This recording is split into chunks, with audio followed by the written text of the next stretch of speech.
The House of Mystery presents Inside Writing, the radio show where authors discuss their writing process in all genres. Joining us on the line, we have the one and only Robert Rand talking about his Menendez Murders book. Thank you for being here. Thanks for having me, Alan. I'd like to know how you got so involved in this. Well, in August of 1989, I was a freelance writer working for the Sunday magazine and the Miami Herald, Tropic magazine, and I had an assignment to go out to Las Vegas and research and report a story about the home video business. In the 1980s, the home video business was taking off. Home video actually began in the late 70s, and it was all porn. But by the early 80s, the mainstream studios said, wait a minute, we can release our movies and create a whole new income stream, and it became an enormous income stream for the studios. And so by the late 80s, there was an annual trade show called the Video Software Dealers Convention in Vegas, and a third of the convention was still porn, but two-thirds of the convention was the mainstream studios, and they would bring their biggest stars, Sylvester Stallone, Julia Roberts. They would throw parties, elaborate parties. I mean, it was a 4-day blowout. And mom and pop retailers, who were a significant percentage of the business back then, would come to Vegas, and so along with Blockbuster, make it a Blockbuster night. So in the 1980s, all the major studios quickly opened up home video divisions, and eventually the independent studios did the same thing. Carol Cole Pictures was one of the most successful independent studios in the 80s. They released the Rambo movies. They released a movie called Basic Instinct with Sharon Stone that many people are familiar with. So in August of 89, early August, I'm in Vegas, and I'm doing, talking to all kinds of people in the home video business. And I had a friend who was editor of a trade magazine. He's taking me around and introducing me to people. And I come back to Miami, and 10 days later, I get a phone call at 10 in the morning on a Monday morning from my friend who says, there's a high-profile guy in the home video business. He and his wife were blown away last night in Beverly Hills. And okay, that caught my attention. And he was Cuban American, which made it a potential interest to people in Miami. And in the one general fact that a lot of people don't realize is there were 7 months between the killing of José and Kitty Menendez and the arrest of their sons, Lyle and Erik Menendez. And in the first few days after the deaths of José and Kitty, the Menendez murders were really only on the national media radar for maybe 3 or 4 days. In that first week, the Wall Street Journal ran a front-page story, and the headline was "Hints of Mob Rub-Out." And the LA Times was also running stories about, they were quoting unnamed sources in the LA County Sheriff's Office saying, these murders, we believe that this was something related to organized crime. And there was a legitimate reason why people were speculating that, which was that the home video business, as I just mentioned a minute ago, the origins were in adult film. And a lot of those early home video people had alleged connections to the mafia. So José Menendez was hired by Carol Cole Pictures to open a home video division, and they bought a company called IVE and renamed it Live Entertainment. And Menendez's assignment was to create a successful company out of IVE, which had been kind of a B-movie distributor, and they also had softcore porn. And Menendez had a very violent, I shouldn't use the word violent. He had a very strong disagreement with a man named Noel Blue, who had been the owner and CEO of IVE, and when Menendez took over, they basically pushed Noel Bloom out, and there was some serious animosity and a lot of legal wrangling going on for a settlement. And so Noel Bloom was actually one of the early suspects in the media. Now, he was never a suspect in the Beverly Hills Police, but anyway, that's more information than you needed to know about how I got into the story. I just spent a couple months researching the home video business, and all of a sudden the media is saying, this lovely couple is killed in Beverly Hills, and the media speculation, LA Times, Wall Street Journal, mainstream media, saying it might be mob related, and so I kind of dove into that, and within about 10 days, I found out that Jose Menendez had a sister named Marta Cano who lived in West Palm Beach, Florida. In 1989, before the internet or cell phones, I got out the West Palm Beach phone book in the newsroom at the Miami Herald. I found Marta Cano's home number. She was listed. I called her up, 5% to make a condolence call, 95% to hit on her for a story. She immediately invited me up to West Palm Beach, and we spent 4 hours talking about the family history. This is about 2 weeks after the murders, and the family history was the family started in Spain with nothing, became wealthy, lost everything, immigrated to Cuba with nothing, became wealthy. Castro came in, they lost everything again, and then the family came to the States with nothing, and Jose Menendez became head of Hertz, head of RCA Records, and eventually, after 20 years living in Princeton and working in New York, the family moved to California in 1987, and he became head of a home video company. So I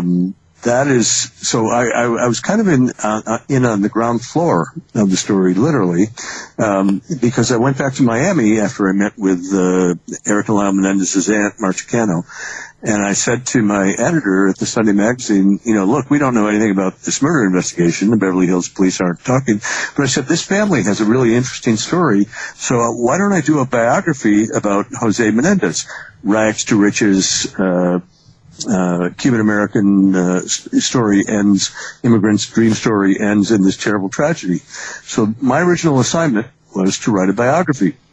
As part of that reporting, I came out to California in October of '89, 2 months after the murders, 5 months before the brothers were arrested, and I spent 3 days with Erik and Lyle Menendez. And the purpose of our interview was to talk about, their father for my biography, and they told me very loving, caring stories about how much they loved their parents, how much they missed their parents, So I went on for a long time about how I get into the story, but that's it. Wow. No, that's it. I was just when you talked to Erik and Lyle, and they were giving you loving stories, did they tell you who they thought killed their parents? No. Well, as I just said, my assignment was to write a biography about Jose Menendez. Mm-hmm. So I really wasn't trying to, push them about the investigation. But at one time, the first day of the formal interviews, Lyle Menendez, I was with both brothers. Lyle Menendez asked me to, I pulled out a tape recorder and a notepad, and he asked me not to take notes or record them. He said, we want to just get to know you. And in fact, about 15 minutes after meeting them, he said to me, we're thinking about writing a book about our father. He was such a great man. Would you be interested in working with us? So that was kind of an odd moment. And we continued. On that first day, we were just kind of talking in general about 90% of the conversation was focused on their father and what a great man he was, and they were telling me how he wanted to liberate Cuba and that he wanted to actually had a 5-year plan, which Jose's sister Marta told me about, in which his plan was to leave the entertainment business in 5 years, move to Miami, run for the U.S. Senate, and his goal was to liberate Cuba from Castro. So the second day of the interview, Lyle had left on a red eye at midnight the night before because he had to go to New York, where he had bought a chicken wing restaurant in Princeton. And so I was alone with Erik, and when Erik had been together with Lyle was doing 90% of the talking, and when Erik would talk, I noticed that he was kind of looking over at Lyle as if, am I doing okay? And when I was with Erik alone the second day, Erik's personality was 180 degrees different. And he was, telling really loving anecdotes. He was, appropriately emotional.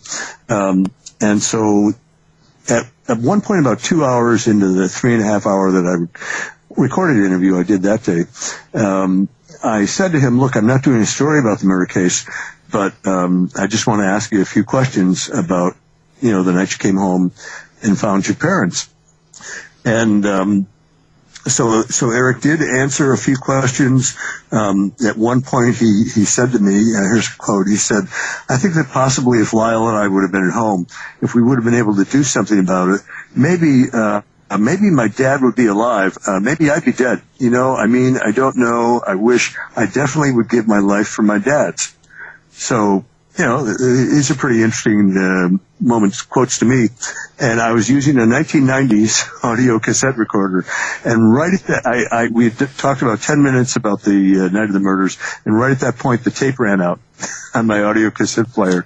And Erik was kind of misty-eyed, and he said to me, can we stop talking about this? This is really difficult. And, I'm a compassionate journalist. And so I said, yeah, don't worry about it. But that 10 minutes is a really interesting piece of, is a really interesting interview, which I, of course, go into in the book. Yeah.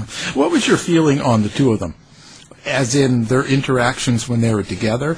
And did you feel like did you have any intuition at all that they might have been part of it, or any sort of feelings? No, I had absolutely no reason to be suspicious of them. The brothers were not suspects publicly in October of '89.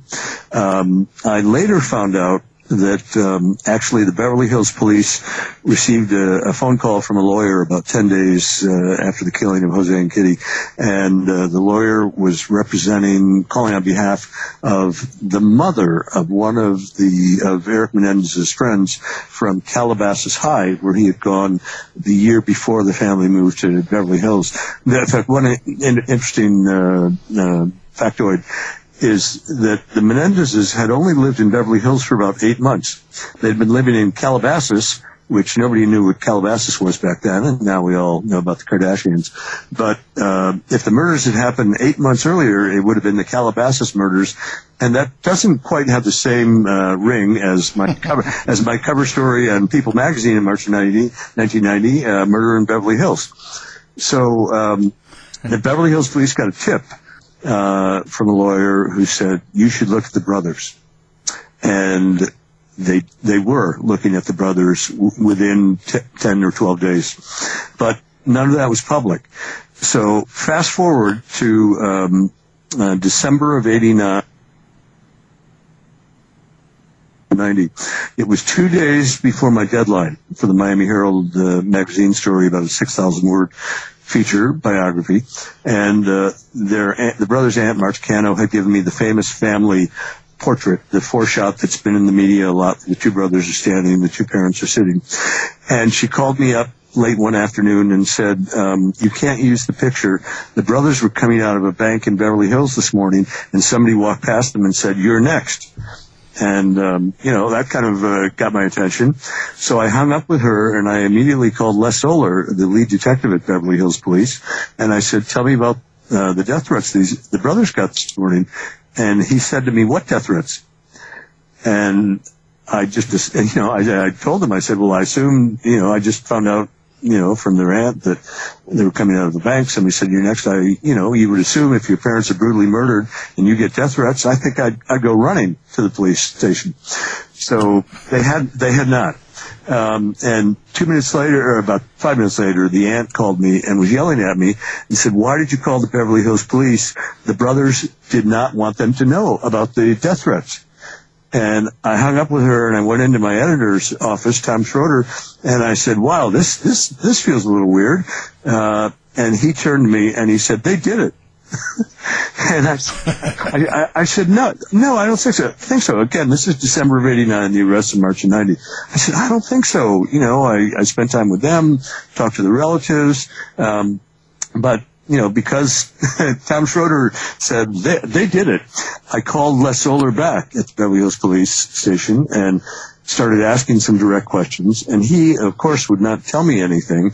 But between the lines of what he was saying, it was very clear to me that the brothers were the primary suspects. And I, had at this point in December of '89, I already knew that it had nothing to do with the home video business, but I really had no definite theory on, who the suspects might be.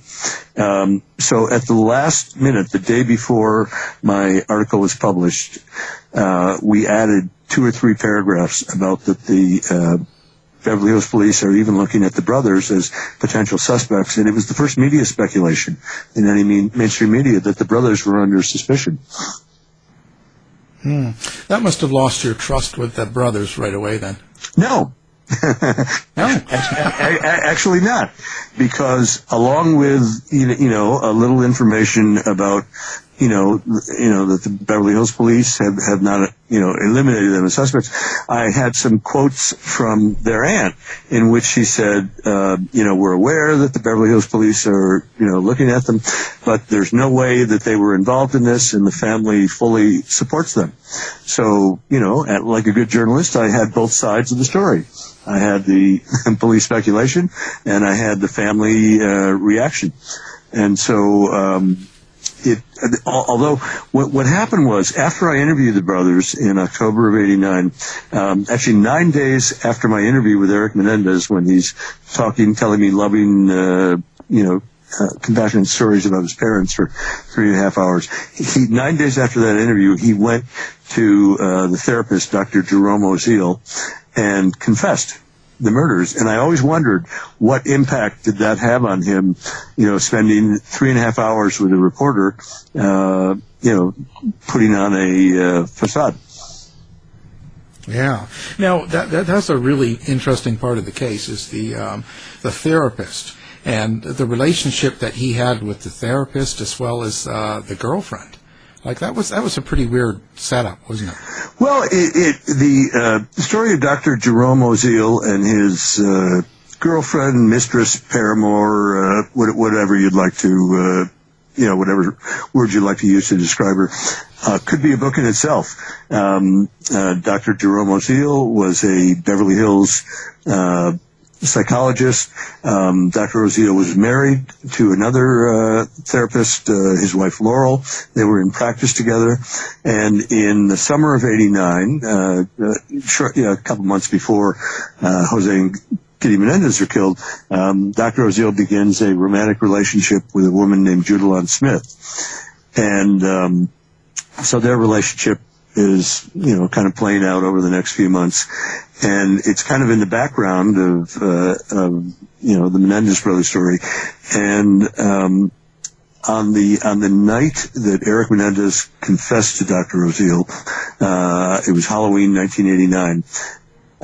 There's several different versions of what happened that night. There's Dr. Oziel's version, there is Judalyn Smith's version, and Erik and Lyle Menendez each have their own version, which they testified about, and I've talked to them since then.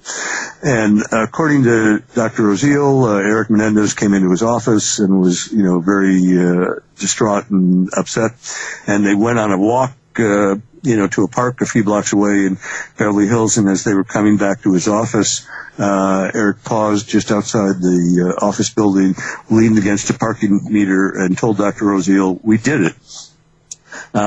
So then they went back upstairs, and Dr. Oziel got him talking, and within about half an hour, Dr. Oziel said, "We need to call your brother Lyle right away."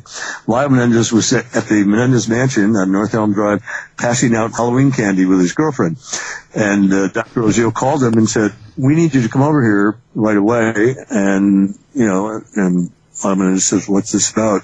And Dr. Rosio said, well, Erik has told me everything. And Lyle Menendez was, totally freaked out, raced over in his brand new Porsche to Dr. Rosil's office, and he was very angry with Erik, very upset in general because, suddenly somebody knew that they were responsible for their parents' deaths.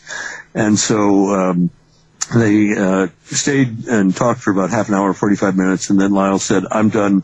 I'm leaving, and he grabbed Erik, and they went to the elevator, and Dr. Rosil was trying to get them to come back to his office, because he thought this was a very volatile situation. He didn't want them to leave. He, thought, they needed to continue talking to just kind of cool down everything. And, as he was getting down the elevator, Lyle Menendez turned to Dr. Rosil. This is according to Dr. Rosil, and said, good luck, Dr. Rosil. Shook his hand, looked him in the eye, and Dr. Rosil interpreted that as he was going to need some good luck. And the brothers left, and this is where the story gets a little murky. Judalon Smith, Dr. Rosil's girlfriend, claims that she was in the waiting room on the night that the Menendez brothers were in the office. And she also claimed that she could hear their confession from down the hall. Now, that never happened. I'm not even sure if she was in the office that night. That was her story when she was doing a lot of media just after the arrest, when she was on Primetime Live with Diane Sawyer on ABC.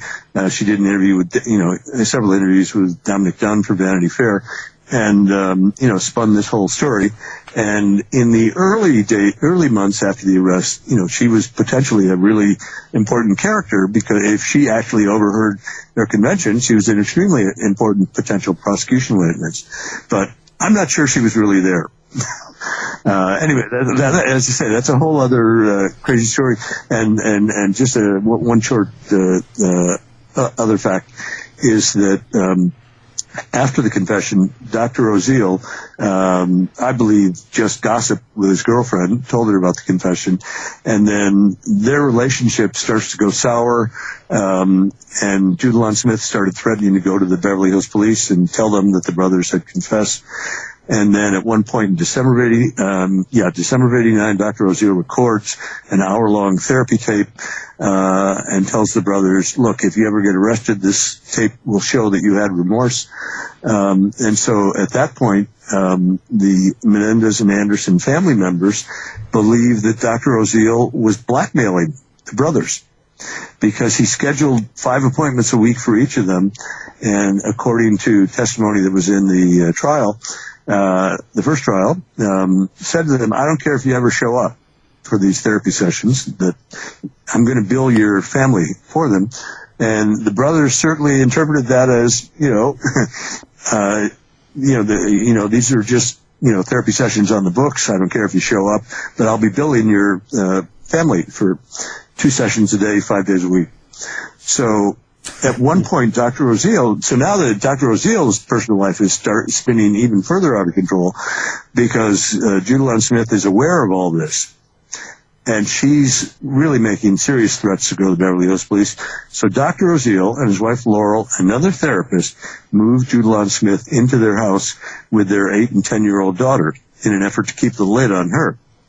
Kind of a strange situation. These two therapists, their own personal lives were really spinning out of control.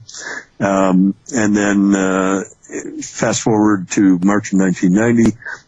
There was an incident one day where they came home, and Dr. Judalon Smith, apparently, according to Dr. Rosil's testimony, was talking to his daughters and telling them, I'm going to be your new mommy. Your mommy's moving out. So they kicked her out. The next day, Judalon Smith goes to the Beverly Hills police. The day after that, Lyle Menendez is arrested. But how could they use her testimony, as it's pretty secondhand? Well, parts of it are secondhand. That's why I said just a moment ago that in the early days of after the arrest, she appeared to be, Dr. Rosil was obviously appeared to be that he would be the star prosecution witness, and Judalon Smith was certainly a close number 2. if she had actually overheard their confession. As I said, I don't believe she ever overheard anything, because when I was working on a story for Playboy, a very long, 14,000 word story. They told me it was the longest article Playboy ever ran, because Hef was really into the story. And I interviewed Dr. Oziel, his first national media interview, for that article, which was published in March of 91. And Dr. Oziel could not talk about the case, because the case was, still pending. It was about 2 years away from trial. And, but Judalon Smith had been all over the media bashing Dr. Oziel. So Dr. Oziel went out and hired a publicist to screen reporters, and I was the guy who got the brass ring.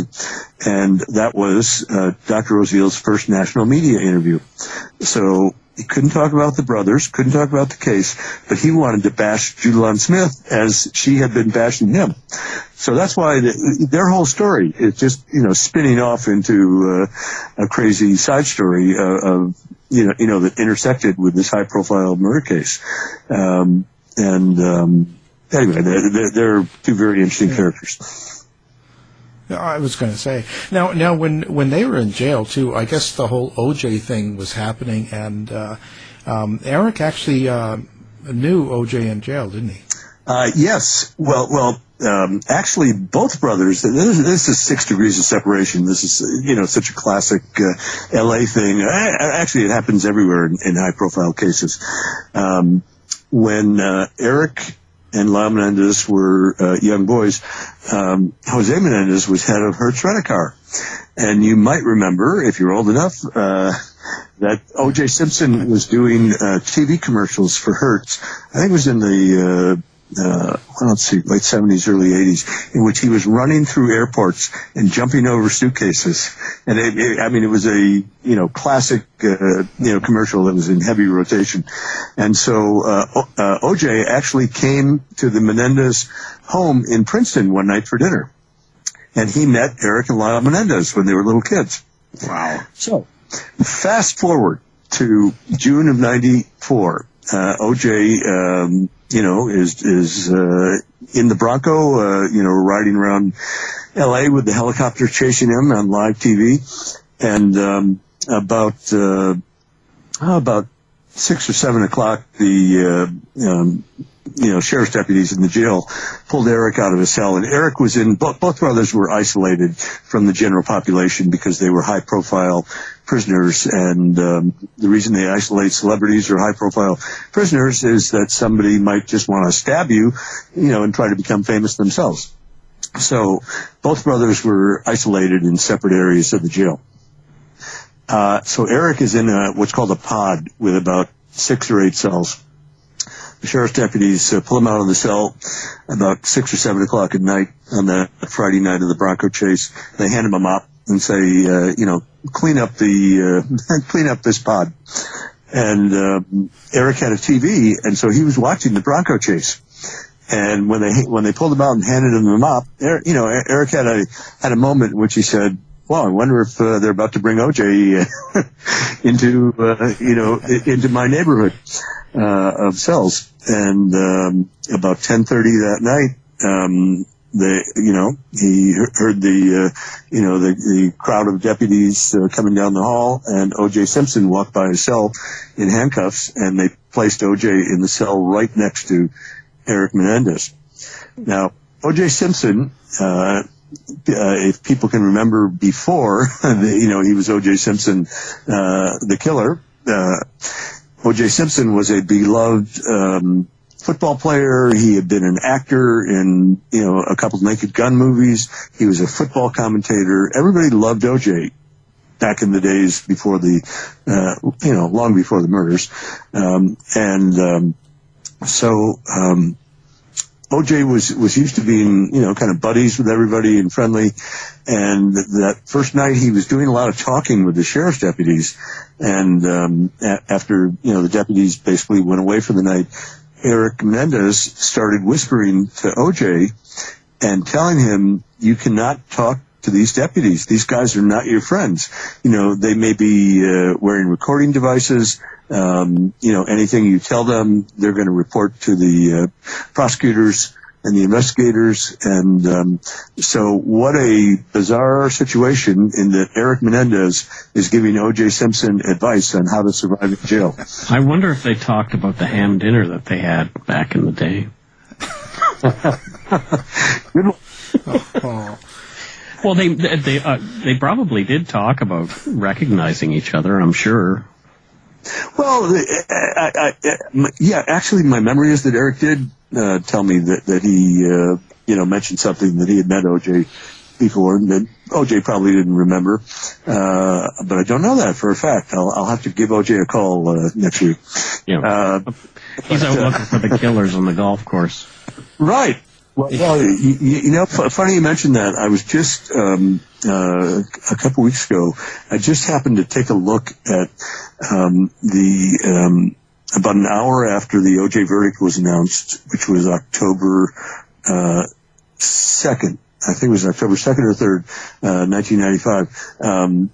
O.J.'s son, Jason, along with his mother and sister and some other family members, were having a news conference in the courtroom where the trial had taken place, where the verdict was announced. And Jason Simpson read a statement from O.J. in which he said, my father is going to devote his life to looking for the real killer. And I just stumbled across it a couple weeks ago, and that was kind of fascinating too. Because I knew in the back of my head, but to actually see the video was kind of fascinating. But right. The 6 degrees of separation. Erik and Lyle. Erik and O.J. are in cells next to each other, and Erik. They couldn't actually see each other because their cells are right next to each other, but they could kind of whisper that between each other, and sometimes they would pass letters back and forth when one or the other was being taken to the showers. Oh, maybe someone dropped the soap. Oh, well, bada boom. Oh, no. Yeah, I'll be quiet. Okay, so now one of the biggest things in the whole case, the first one and the second trial, was about the sexual abuse. And they used a lot of that in the first trial, and they didn't in the second, and they weren't able to. You have brought up a letter that happened between Erik's cousin and I believe Andy Cano and himself, mentioning the abuse that before the murder. So now you say that was never used in the trial. So how did it come out, and how did you get it? Let me just say a couple things quickly. In general, the first Menendez trial was a media sensation. It was carried live on a brand new cable channel called Court TV, gavel to gavel, all day from 9 a.m. to 5 p.m. And then Court TV ran a 3-hour highlight show at night called Primetime Justice. So people in the U.S. and all over the world were following this trial like a novella.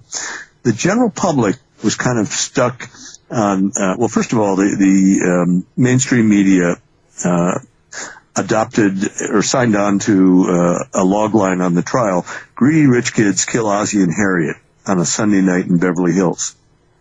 Now, there were 3 years between the trial and the rest of the brothers in the trial, because there was an issue with the therapist who had recorded this audio tape confession with the brothers, and also had other information. And normally you have a privilege with your therapist, in which whatever you tell that therapist is privilege. There's one exception to the privilege, which is if you threaten your therapist, or if you tell your therapist, I'm going to kill my girlfriend or boyfriend tomorrow, the therapist is obligated to go to law enforcement and to tell people that might be in danger.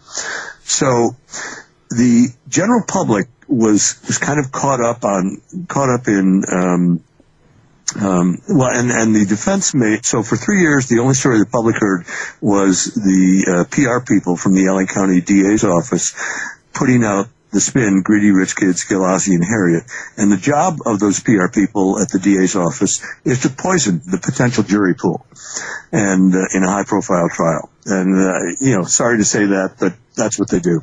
So the general public, that was the only story they heard for 3 years. And 2 weeks before the trial, the defense went public and said, no, we have a completely different story. This is a story of intergenerational sexual abuse, and the brothers were. We have eyewitnesses to physical, verbal, and emotional abuse. The brothers are going to tell you about how they were sexually molested, and the general public was hung up on the idea of. The general public thought this trial was, we were sexually molested, so therefore we get a free pass to kill mom and dad, and that was not the defense. But that was the image that the general public had. So, now to get back to this letter that was one of my scoops in the book, I did not see this letter, for the complete letter, until March of 2018, a few months before the final deadline of my book. The first Menendez trial was 93-94. Second Menendez trial was 95-96. First trial ended in 2 hung juries, a mistrial. Then they were retried, and the judge reversed most of his evidence rulings. The second trial jury heard a completely different set of evidence. The defense was not allowed to put on the heart of their defense from the first trial, and the brothers were convicted of first-degree murder. As I said, there were 65 defense witnesses in the first trial, people that were eyewitnesses to physical, verbal, and emotional abuse. And from my perspective, that can be just as damaging to a young child as sexual molestation. So the molestation was not my sole criteria for evaluating the case. But I believe the Menendez brothers, not just because they testified that they were molested, but over 30 years, I have spent a lot of time with Jose Menendez's sister and with Kitty Menendez's sister, and everybody in the family knew something was off, something was weird, but Jose was kind of the rich uncle in the family. He loaned your kids, he loaned you money if you needed a loan. He got your kids their first job, so nobody wanted to upset the rich uncle. And also, nobody in the everybody, saw bits and pieces of some strange behavior, but nobody sat the entire family down together in one room until after the brothers were arrested for murder. As I said, I have, in 30 years of reporting, and this is the luxury of a book author, is that you can go so deep into a story and interview hundreds of people, and you're not on a daily deadline, that I feel confident that I really know what happened in this case, and I believe the resolution of the first trial should have been manslaughter, not murder. Half of the jurors, all the women, voted for manslaughter. All the men voted for murder. I interviewed all the jurors after the first trial. All the men told me a father would never do that to his sons. Now, this was 1994, long before the Me Too, the Men Too movements, long before the Catholic Church abuse. So that I believe that if the Menendez trial were held today, it would be a completely different outcome. So now I'll answer your question. So I'm trying to give a background before we got to this letter. So I'm visiting Marta Cano, my longtime source, going back to September '89, in March of 2018, and she had told me over the years that she thought that she might have some letters that Erik Menendez had written to her son when they were 15 and 17, and her son tragically passed away in 2003. He was only, I think around 29 years old. But so we started going through his papers that she had never gone through, and we found, within an hour, we found a handwritten letter from Erik Menendez written to Andy Cano. And in the letter, it starts out where Erik is just kind of writing about some routine stuff. And the letter was not in an envelope, so, there's no postmark, that can document specifically when it was written, but the content of the letter authenticates when it was written, because one of the first things Erik writes about is a Christmas party that the family had at the Beverly Hills mansion for all the employees at Live Entertainment, and he writes details about a giant Christmas tree that his mother bought, and a ice cream sundae bar that they have the party. And I knew about this party independently. And he also writes about the brothers had just hired a new tennis coach, Mark Heffernan, and I knew independently that had happened in November of '88. So the letter's kind of routinely going along about, kind of routine stuff. And at one point in the letter, Erik writes a paragraph about that he's that his mother is kind of out of it, and he's really worried about her. And then a few sentences later, I'll read you a couple sentences that he wrote, in which he said, "I've been trying to avoid Dad. It's still happening, Andy, but it's worse for me now. I can't explain it. He's so overweight that I can't stand to see him. I never know when it's going to happen, and it's driving me crazy. Every night I stay up thinking he might come in. I need to put it out of my mind. I know what you said before, but I'm afraid. You just don't know Dad like I do. He's crazy. He's warned me 100 times about telling anyone." So when I hit that point in the letter, I was reading it out loud to Marta Cano, and she became emotional. And I'm like, my jaw has dropped. And within half an hour, 45 minutes, I called the brother's appeal attorney, who's based in Berkeley, and told him about the letter and started reading him some sections. And obviously he knows the case extremely well, because he handled the brothers' appeals in state court and in federal court in the Ninth Circuit, and they were turned down on their last appeal in 2005. So that's the end of the road. The only way you can reopen an appeal is if you have new evidence. And the light bulb went off in my head. Well, this is new evidence, and potentially significant new evidence. So that is the general background about this letter, and it is now. I actually hand carried it from West Palm Beach to Berkeley because I knew it was, of such major significance. I didn't want to send it FedEx and have it get lost. So I hand carried it to Berkeley.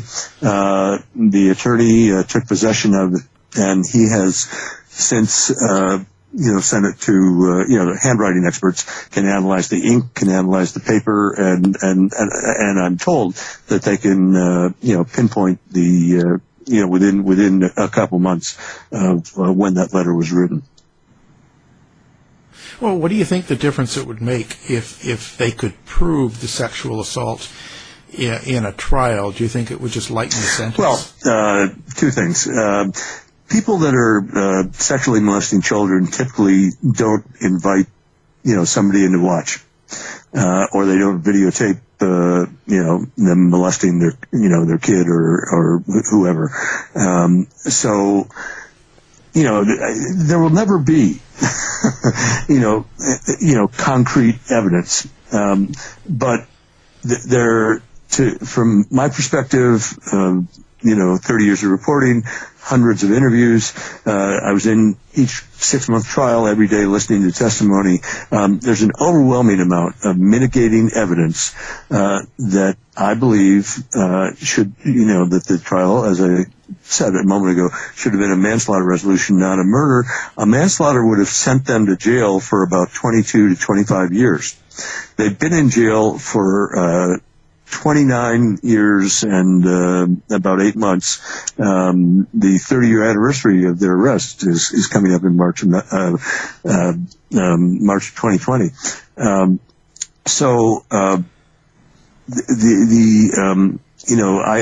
I hope that they will file a new appeal. As I mentioned, the threshold for filing a new appeal when you've exhausted all your appeals is you have to have new evidence. Now, this letter is potentially a significant piece of new evidence. There is actually additional new evidence. I am still, this is the most incredible thing, I am still actively reporting on this case. I am working on a bunch of other things, including a new book unrelated to Menendez. But I am actively doing reporting, and I think he's going to develop some other significant evidence. And so the best outcome, you file an appeal, and you have to show the court that you have new evidence. And the best outcome of that filing is that you're granted a hearing to consider your request for the appeal. And the best outcome, what you're asking for is you're asking for a court to grant you a new trial. So try to wrap your head around the idea of a third Menendez trial in the social media world of 2020, 2021, and that, O.J. was pretty insane, and that was 1995. So just imagine a new Menendez trial. Thanks to NBC and Dick Wolf, they produced an 8-hour limited series called Law and Order: True Crime: The Menendez Murders, and that aired in September of 2017, premiered. And it is still streaming on all major platforms. Stars Edie Falco, who was nominated for an Emmy for playing Leslie Abramson, the brother's defense attorney. And so a fascinating thing to me, an entire new generation was introduced to the Menendez brothers case through the NBC series, and every day more people are streaming it and discovering the case. So the interesting thing that happened after the NBC series aired for 8 weeks was that social media just went really crazy and noisy and was totally sympathetic to the brothers, because that was the point of view of the series. And my book, The Menendez Murders, provided the primary source material for the series.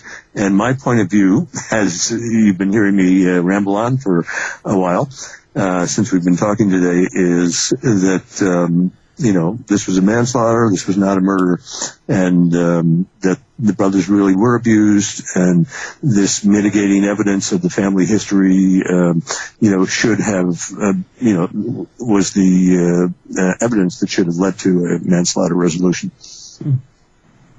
But what about the killing of Kitty, their mother? Wouldn't that still be murder? Because the father was abusing, but the mother, I'm sure I guess she knew about it, and that seemed to be the general idea.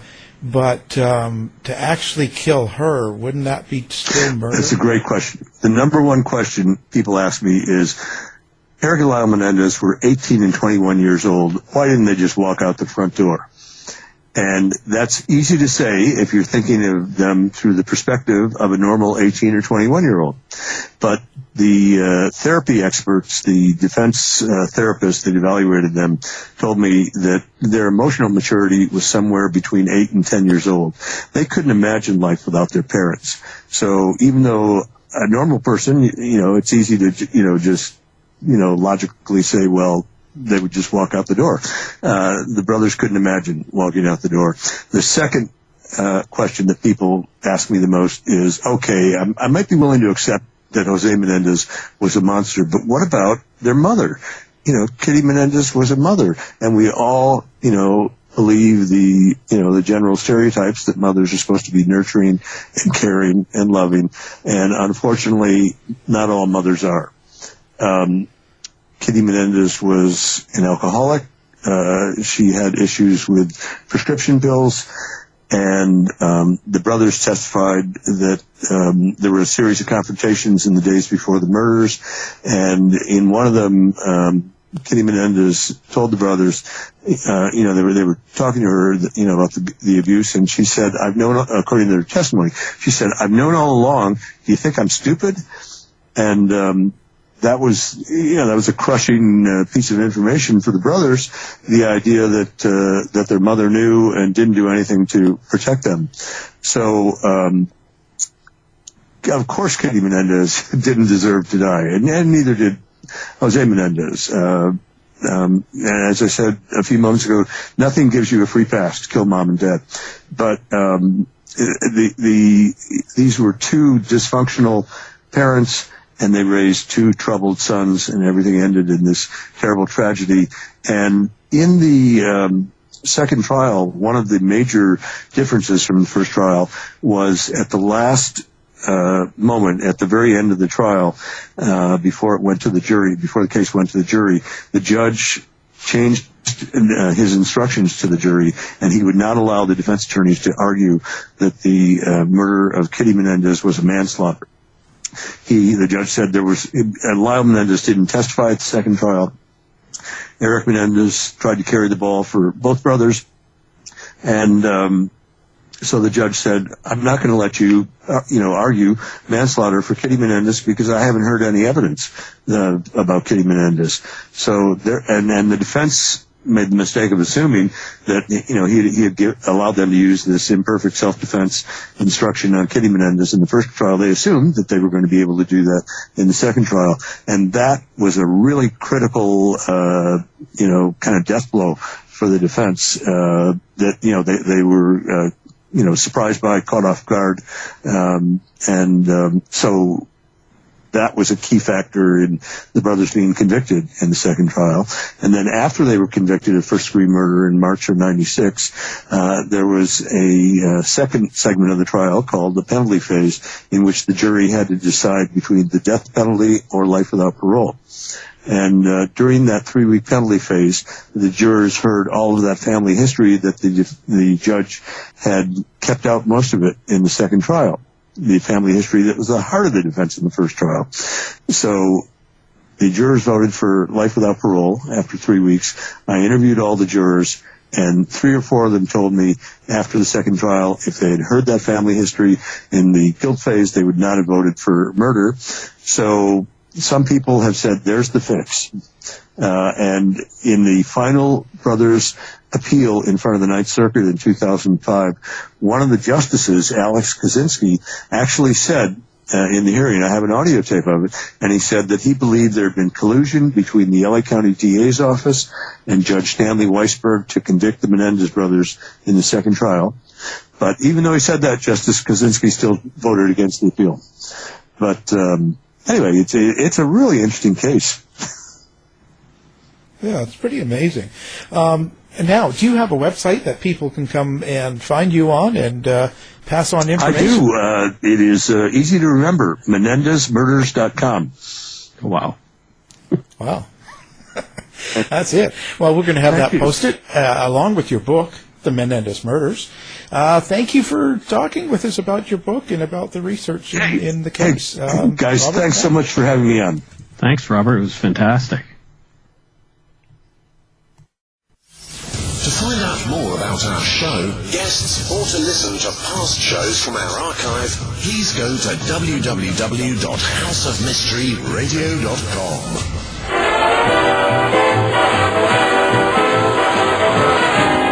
The mission has been completed. The end! By George, he's got it! It is the end! I'll say it. You're lying to me. I'll be back. This has been a production of Something Weird Media.